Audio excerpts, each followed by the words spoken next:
we were really floored by the whole situation because I really thought that we put out pamphlets, for example, welcoming the media to Chicago, and it really amazed me on the first day, before the convention even opened, that people like Frank McGee on NBC and Walter Cronkite on CBS started off with their incredibly belligerent attitude towards the city. Cronkite, on the first day, on Sunday, before the convention opened, said that Chicago was a police state and there was no other way to describe it. Now, if Walter, whom I've since been with on many occasions, had traveled through Chicago on that Sunday, he would have found out that 99% of the area of Chicago you couldn't even find a policeman, far from being a police state. There were some policemen around, a couple thousand policemen around the International Amphitheater where the convention was going to be held, and downtown where all the delegates were going to be held, were staying. We were really amazed of the animosity of the three networks that came off the pad, like Life magazine.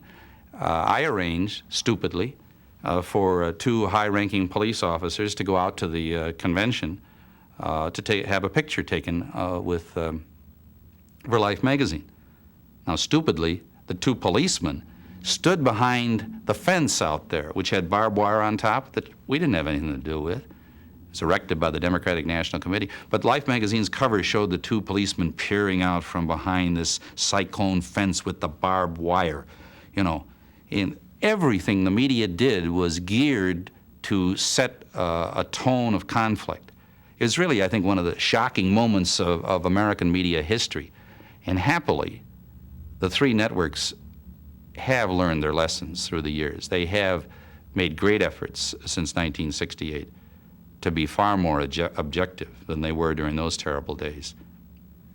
See, the party line of those who were in the streets was that the Chicago police blew its cool. Now, just the opposite is true. The police, we were amazed that the networks, for example, came to Chicago filled with this kind of animosity. So you know, in the weeks prior to the Democratic Convention, the national and local news media did everything possible to hype the situation. Day after day, I would receive phone calls from media people saying, please, may we come over and televise your shooting range. We'd like to show Chicago policemen with pistols firing. I said, no, we're not going to do that right now. We got other things. They're not even down on the range right now. One day, a salesman parked an armored vehicle in the alley behind police headquarters, and the media went into ecstasy. He had called the stations and said the Chicago police were going to buy this armored vehicle. The assignment editors really, it was one of the great emotional highs of their lives. They thought, oh my God, these fools are buying an armored vehicle. Television cameras descended, and they were crushed to learn that the goofball who made the phone call, it was his own truck. He had nothing to do with anything. The Chicago police weren't going to buy any armored vehicles. Day after day after day, the national media said that there was only one exit route out to the convention, and it had to go through a black ghetto, and there was going to be danger to all of the delegates. The national media lusted for a conflict in Chicago. The Chicago police, I assure you, on that Sunday night, I thought that there'd be a problem out at the convention hall identifying who was in charge of police details and things of that nature. I always feared that there might be fighting, because all you needed to do was defy legitimate police orders, and you can do that today and have a fight. We were the ones who were amazed that the industry, the news industry, working in conjunction with the mob, hyped this whole thing. Chicago police weren't anticipating any kind of a real conflict with the demonstrators. The majority of American people don't like those who decide to take the law into their own hands and score political points by getting into fights with policemen. And we're very happy that since 1968, and certainly since the early 70s, that form of a confrontation has not been popular with the media in the United States. The real test, of course, is how the electorate feels regarding the elected official who was ultimately in charge of everything in Chicago. And the first chance they had to voice their opinions was in 1971, 3 years after the Democratic Convention. And in that particular election, we have 50 geographic subdivisions in Chicago, 50 wards. And Richard Daley carried all 50 wards. Now that tells you something about the reaction of the people of Chicago towards the if anything, that was the referendum on the 1968 Democratic Convention, and Daley won it on a ward basis 50-0. I think the saddest legacy of the 60s is the tendency of a portion of the media to try to pull some glamour out of those terrible years.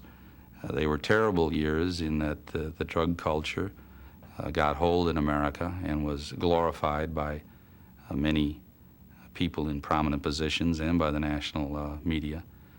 And there was a self-destructive defiance of legitimate democratic authority, which was really harmful to the lives of a substantial number of people who succumbed to the idea that it is not desirable to try to have any kind of an ordered or structured life, but to be in a defiant position regarding the country that they live in and the community that they live in.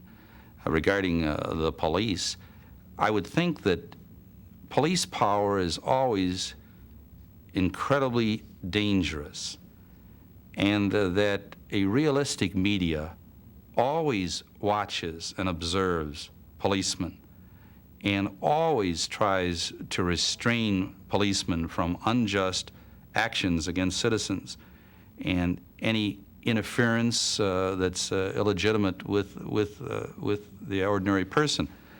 Now, the ordinary person also is aware that policemen can abuse this authority. What was one of the shocking things of the 1960s, that we had this incredibly dumb generation of people that were shocked that policemen abuse authority.